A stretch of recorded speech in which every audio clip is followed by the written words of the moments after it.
Today, we're diving into this really powerful, ancient message that feels like it was written for right now. It's all about responsibility, yeah?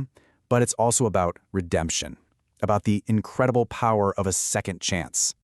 So let me just start by asking you a question, and I want you to really think about it. If you saw someone you loved walking straight for the edge of a cliff, would you actually stay silent just to, avoid an awkward conversation? I think we both know the answer, and that's really the core of what we're talking about today.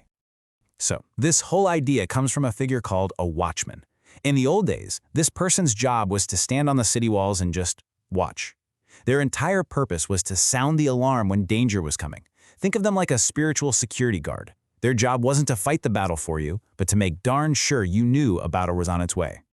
And that job brings us right to our first and honestly pretty hard-hitting lesson. When danger is on the line, staying silent isn't a neutral choice. It actually makes you part of the problem. I mean, listen to the weight of that. This isn't just a friendly suggestion. The message is crystal clear. If you see the danger coming and you choose to say nothing, you share the responsibility for whatever happens next. Wow, that's a really sobering thought, isn't it? And this isn't some ancient, far-off idea. This plays out in our lives every single day. You see a friend spiraling with an addiction, but, you don't want to be judgmental. You see a coworker getting harassed, but you don't want to get involved. Or a family member is in a really toxic relationship, but you just don't want to start any drama. We've all been there. So here's the takeaway. Have the hard conversation. It's that simple and that difficult. Look, you can't control how they're going to react. You can't make their choices for them. But the one thing you can control is whether you cared enough to sound the alarm in the first place. Okay, so let's shift gears. We've talked about that heavy responsibility, but now we're going to pivot to something incredible, the amazing hope of redemption. This is our second lesson. This right here is such a powerful promise. It basically says that no matter what you've done, no matter how bad it's been, if you turn around and start doing what's right, you get to live. It means your story is not over. A comeback is always on the table. Just look at how this breaks down. Your past, all the mistakes, the regrets, the damage, yeah, that defines who you were. But the single choice you make today, that's the game changer. That's what defines who you are becoming. Today's decision is always, always more powerful than yesterday's failure.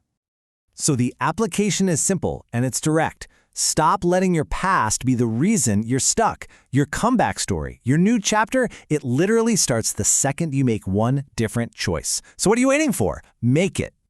But, and this is a big but, there's another side to this coin. Just like a bad past doesn't have to define you, a good history doesn't give you a free pass. And that brings us to lesson number 3. This is a serious warning against getting complacent. It's this idea that you can't just coast on your past good deeds. The great things you did 5 years ago, or even yesterday, they don't give you a license to be lazy or cut corners today. And it's so easy to fall into this trap, isn't it? We build this great reputation, we start thinking, hey, I've paid my dues, and we just start coasting. But complacency is the very thing that can destroy all the good we've built. What you do now is what truly matters. So this is a call for a personal gut check. Where have you gotten a little sloppy? Where have you started phoning it in? Your past faithfulness is awesome, it's beautiful, but it's a challenge to recommit to what matters right here, right now. Because today is what counts.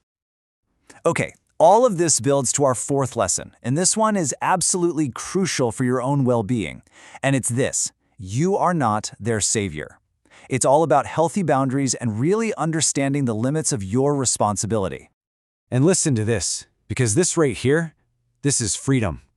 Your job is to be the watchman, to deliver the warning with love. Your job is not to be the savior. You can't force the outcome, and you are not meant to carry the crushing burden of their choices. Man, we all know what this feels like, don't we? We burn ourselves out trying to save people who might not even want to be saved. We try to fix our friends, our kids, our partners, but you can't want their healing more than they do. Carrying that weight isn't noble, it's just exhausting. So here's the path to freedom. It's a simple 3-step process. First, you warn them. Then, you love them, unconditionally. And then, you release them. You have to let go of the outcome, because their choices are theirs to make, not yours to carry.